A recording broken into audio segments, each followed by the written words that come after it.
अत्यन्त संवेदनशील तर राष्ट्रिय हिसाबले एकदम गम्भीर विषयमा यो गरिमामय सदनको ध्यान आकृष्ट गर्न चाहन्छु र सम्माननीय अध्यक्ष महोदय मार्फत मुख्य रूपमा सरकार र सत्ताधारी पार्टीको ध्यान आकृष्ट गर्न चाहन्छु।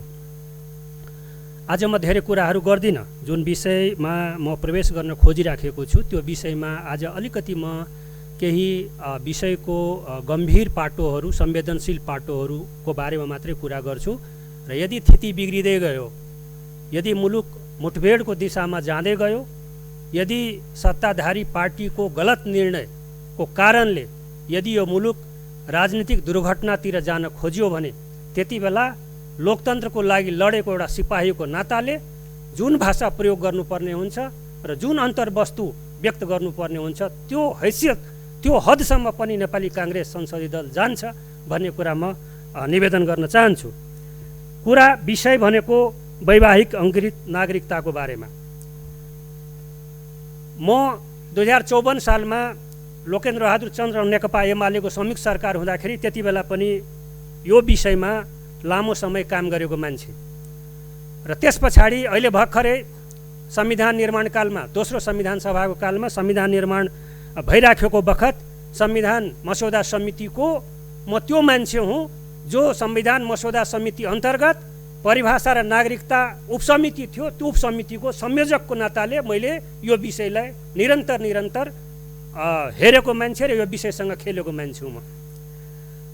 मलाई अत्यन्त दुःख लाग्छ कि नेकपा जस्तो एउटा परिपक्व नेताहरूको पार्टी लामो समयदेखि नेपालको राजनीतिक आन्दोलनमा र विभिन्न खाले परिवर्तनहरूमा नेतृत्वमा साझेदारी राखेको पार्टीको सचिवालयले वैवाहिक अङ्गीकृत नागरिकताको सन्दर्भमा जे निर्णय गर्यो, म यो बहुत सन्तुलित भाषामा तर अत्यन्त गम्भीर ढङ्गले म के भन्न चाहन्छु भने तपाईहरूको त्यो निर्णय जसको असर राज्य व्यवस्था र सुशासन समितिमा पर्यो र प्रतिनिधि सभाको त्यो सम्बन्धित समितिले पास गर्यो, अब त्यो प्रक्रियामा आएको छ, प्रतिनिधि सभामा छलफल होला, पछि हामी कहाँ पनि आउला।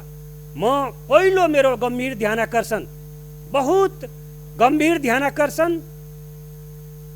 के गर्न चाहन्छु भने तपाईहरूले अत्यन्त अदूरदर्शी, अत्यन्त अपरिपक्व, यो मुलुकमा साम्प्रदायिक दङ्गा भड्काउने र प्रकारान्तरले यो मुलुकलाई विभाजनतिर लैजाने र आजसम्म नेपालको परराष्ट्र नीति आम रूपमा हामी दुवै छिमेकी मुलुकहरूसँग राम्रो सम्बन्ध राख्ने तर विभिन्न कारणले भारतसँग हाम्रो विशेष सम्बन्ध छ भन्ने कुरा भन्दै जाने, तर नेपालको कम्युनिस्ट आन्दोलनले नै आजसम्म हामी समदूरीको सिद्धान्तमा जान्छौँ भनेर तपाईँहरू भन्दै आउनुभयो। तर तपाईँहरूका 2 वर्षदेखिको यो सभा 2 वर्षको क्रियाकलाप हेर्दाखेरि तपाईँहरू समदूरीको सिद्धान्तमा पनि रहनु भएन। तपाईँहरूको फरेन पोलिसी एक पाखे भयो। एउटा छिमेकीतिर तपाईँहरू लग्दै हुनुहुन्छ यो मुलुकलाई। तपाईँको पार्टीले लगोस्, हामीलाई भन्नु केही छैन, नेपाली काङ्ग्रेसलाई भन्नु केही छैन, तपाईँ 50 चोटि मिटिङ गर्नुहोस् चिनिया कम्युनिस्ट पार्टीसँग, हामीलाई भन्नु केही छैन। तर यो राष्ट्र चाहिँ समदूरीकै सिद्धान्तमा जानुपर्छ। यो राष्ट्र चीन र भारत दुवैसँग मित्रताको सम्बन्ध राख्नुपर्छ। दुवैलाई कसैलाई अगाडि कसैलाई पछाडि गर्नु हुँदैन भन्ने सिद्धान्त नै सही सिद्धान्त हो। किनभने हाम्रो जियो पोलिटिक्स नै यस्तो छ, हाम्रो भूगोल नै यस्तो छ, हाम्रो यो अवस्थिति नै यस्तो छ, लोकेसन नै यस्तो छ। तर आज त्यतातिर सत्ताधारी पार्टीको निर्णयले गर्दाखेरि आज हाम्रो जुन एउटा इस्ट्याब्लिस्ड जन्मकालदेखिको म भन्छु 7 साल पछि कमसेकम जुन फरेन पोलिसीको हाम्रो फाउन्डेसन छ, त्यो फाउन्डेसनमाथि तपाईँ सत्ताधारी पार्टीले एक पछि अर्को प्रहार गर्दै लगेको छ। यो म्यासेज दुनियाँमा गएको छ। अब हामी चिनिया क्याम्पमा गयौँ भन्ने म्यासेज गएको छ। के यो ठिक भइराखेको छ? यसले के यो मुलुकको डेमोक्रेसीलाई बलियो गर्छ? यसले सङ्घीय लोकतान्त्रिक गणतन्त्रलाई बलियो गर्छ? के यसले जे हाम्रो आन्तरिक राष्ट्रवाद छ त्यसलाई बलियो गर्छ? म त्यो निर्णयमा कुनै देख्दिनँ। 7 वर्षपछि नागरिकता, वैवाहिक अङ्गीकृत नागरिकता लिने, 7 वर्षसम्म कुनै प्रमाणपत्र लिएर बस्ने के आधारमा? एउटा कुरा हेर्नुहोस्, म बहुत सम्मान साथ आदर भावले नेकपाका केन्द्रीय नेतृत्वलाई म आगाह गर्न चाहन्छु। पोलिटिक्स भनेको माइन्डले चल्छ, दिमागले चल्छ, तर कल्चरल रिलेसन, सांस्कृतिक सम्बन्ध भनेको हार्ट टु हार्ट हुन्छ। हृदयको सम्बन्ध हो त्यो, हार्टको सम्बन्ध हो त्यो। कसैको कल्चरमाथि आक्रमण गर्ने तपाईँलाई कुनै अधिकार छैन। नेकपाको नेतृत्वले यो तपाईँ के एउटै त्यसको पछाडिको जे प्रचार भएको छ अहिलेसम्म कम्युनिस्ट आन्दोलनभित्रको बहस, आन्तरिक बहस र कम्युनिस्ट पार्टीका नेता कार्यकर्ताहरूले जे बाहिर कुरा ल्याएको छ त्यसको एउटै मकसद के बुझिया छ भनेर के उहाँहरूले व्याख्या गर्दै हुनुहुन्छ भने बिहार र युपीमा नेपालका मधेसीहरूको सम्बन्धले गर्दाखेरि उताबाट आउने बुहारीहरूले नेपालको राष्ट्रियता खतरामा जान्छ। त्यसकारण नेपालको राष्ट्रियतालाई बचाउनको निमित्त बिहार र युपीसँगको जुन मधेसीहरूको वैवाहिक सम्बन्ध छ त्यसलाई प्रकारान्तरले बिस्तारै बिस्तारै तर योजनाबद्ध व्यवस्थित ढङ्गले फाड्नुपर्छ, तोड्नुपर्छ, समाप्त गर्नुपर्छ भन्ने नेकपाको मानसिकता हो। के यो रियालिटी हो त सम्माननीय अध्यक्ष महोदय? यो तोडे टुट्ने सम्बन्ध हो यो कुनै पार्टीले, कम्युनिस्ट पार्टीले, काङ्ग्रेस पार्टीले, कुनै पनि पार्टीले नेपाल र भारतको सम्बन्ध स्थापना गरेको विषय होइन। यो शताब्दीदेखि नेपाल र भारतको जनताले इतिहासले संस्कृतिले स्थापना गरेको सम्बन्ध हो। यसलाई तोड्न सकिँदैन। प्रवृत्ति त छ अहिले बिहाबारीहरू पहिलाको भन्दा आफै कम हुँदै गइराखेको छ। म आफै चाहिँ अन्तर्जातीय बिहा गरेको मान्छे हुँ। मेरा छोराछोरीहरू आफै चाहिँ कसैले कोही पनि इन्डियामा बिहा गरेका छैन। आफै यो प्रक्रियामा जाँदैछ। एउटा अवस्था आउँछ जब बिहाबारी आन्तरिक बिहाबारी हुन्छ। तर तपाईँहरू जुन बाई फोर्स भारतसँगको सम्बन्धलाई कट गर्ने भन्ने मानसिकता पालेर र चिनियाको झोलामा नेपाललाई लैजाने भन्ने मानसिकता पालेर पुरानो आइडियोलोजी, क्लासिकल आइडियोलोजीको आधारमा जुन काम गर्दै हुनुहुन्छ त्यसले चाहिँ मलाई यति मात्रै म भन्छु, भोलि राजनीतिक दुर्घटना भयो भने हामीसँगै हामी मिलेरै भोलि जेल जानुपर्ने हुन्छ। हिजो पनि हामी सँगै जेलमा थियौँ र भोलि म त्यो पोलिटिकल एक्सिडेन्ट म यो कुरा रेकर्ड गराउन चाहन्छु सम्माननीय अध्यक्ष महोदय। हिजोदेखि वीरगन्जदेखि राजविराजसम्म जुन जुलुस निस्किरहेको छ र नेपाली काङ्ग्रेस जस्तो पार्टी, अन्य मधेसवादी पार्टीहरू र नेपाली काङ्ग्रेस जस्तो पार्टीलाई तपाईँहरू यसरी हेप्ने के? नेपाली तपाईँ प्रचण्डजीले मलाई भन्नुभएको कुरा यही गरिमामय सदनमा मैले एकचोटि सुनाएको थिएँ। नेपाली काङ्ग्रेसलाई हेपेर, मधेसवादी दलहरूलाई हेपेर तपाईँ एक्लै यो मुलुकलाई सञ्चालन गर्ने सम्भव छ? त्यो पोलिटिकल एक्सिडेन्ट हुन्छ यो मुलुकमा। सहमति नतोड्नुहोस्। 58 वर्षदेखिको 2020 को नागरिकता ऐन 2063 मा आउँदाखेरि संविधान बनाउने बेलामा त्यो सहमतिको दस्तावेज हो।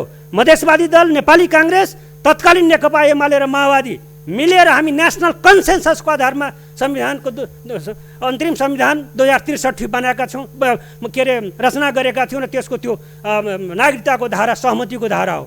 अहिलेको संविधान, वर्तमान संविधानमा पनि नागरिकता सम्बन्धी जुन व्यवस्था छ त्यसको 11 को 6 ले जे व्याख्या गरेका छ त्यो एउटा सहमतिको व्याख्या हो। त्यसलाई चाहिँ उल्टाउन पाइन्छ? कन्स्टिट्युसनली असंवैधानिक रूपमा त्यो काम एउटा गलत भइराखेकै छ, त्यसलाई अदालतले हेर्ला। तर म पोलिटिकली भन्दैछु आज तपाईँहरू गलत बाटोमा जाँदै हुनुहुन्छ। सम्माननीय अध्यक्ष महोदय, म यहाँ मार्फत म सत्ताधारी पार्टीका आदरणीय नेताहरूलाई भन्न चाहन्छु, तपाईँहरूलाई लाग्दो हो अब नयाँ जनवादी क्रान्तिको बेला आइसक्यो, अब चिनिया मोडेलको समाजवाद स्थापना गर्ने बेला आइसक्यो, अब संविधान मारो, भड्खालोमा जाऊ नेपालको संविधान, जेसुकै होस्।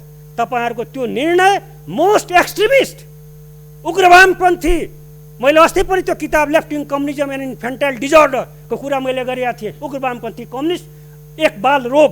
तपाईँहरू त्यो उग्रवादमा फस्दै हुनुहुन्छ। तपाईँहरू त्यो एकदम अत्यन्त अपरिपक्व बाटोमा तपाईँहरू जाँदै हुनुहुन्छ। यो मुलुक पोलिटिकल दुर्घटनातिर जाँदैछ।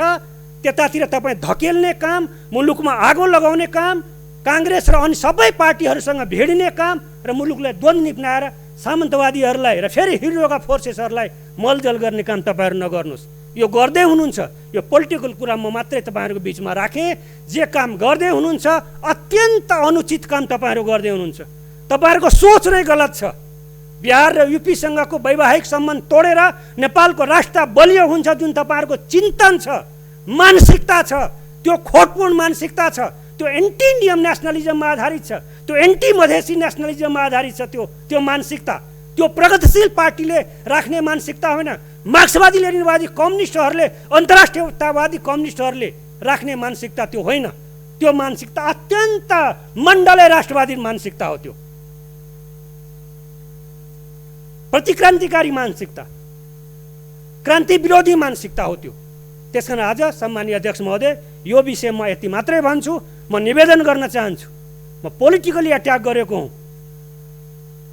र आग्रह गर्दैछु म कि पुनर्विचार होस्। नेकपाका आदरणीय नेताहरूले यस विषयमा पुनर्विचार गर्नुहोस्, नभए भोलि कम्युनिस्ट एकातिर, काङ्ग्रेस र मधेसवादी अर्कोतिर भएर मुलुकलाई राजनीतिक ध्रुवीकरणमा लैजाने, मुठभेड गराउने र प्रकारान्तरले सङ्घीय लोकतान्त्रिक गणतन्त्रलाई पल्टाइदिने, दुर्घटनामा लगिदिने यो कामको अगुवाई तपाईँहरू नगर्नुहोस्। यो चाहिँ गम्भीरता साथमा नेपाली काङ्ग्रेसको संसदीय दलको तर्फबाट म ध्यान आकर्षण गराउन चाहन्छु। सम्मानीय अध्यक्ष महोदय, अब 1-2 मिनटमा अर्को विषय उठाउन चाहन्छु। त्यो भनेको भर्खरै 10-11 दिन अगाडिको कुरा, समय सकिसक्यो, सक्ने लाग्यो, जे होस् यो धनुषाको कुरा हो।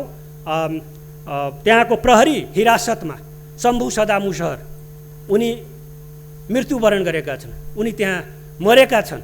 बाथरुममा विभिन्न किसिमको समितिहरू बनेको छ, छानबिनहरू भइराखेको छ।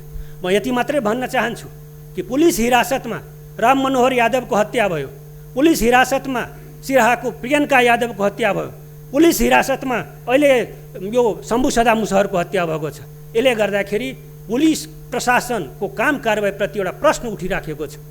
आजको लोकतान्त्रिक यो समाजमा पुलिस प्रशासन कस्तो हुने? एउटा जर्ज फ्लोइडलाई मार्दाखेरि अमेरिका मिनियापोलिसमा होल अमेरिकाको पुलिस प्रशासनको पुलिस संस्थाको रिस्ट्रक्चरिङको कुरा चलिराखेको छ। हामी पनि डेमोक्रेटिक सोसाइटीमा कस्तो पुलिस स्ट्रक्चर खडा गर्ने भन्ने विषय हो। माननीय शेखर कुमार सिंह।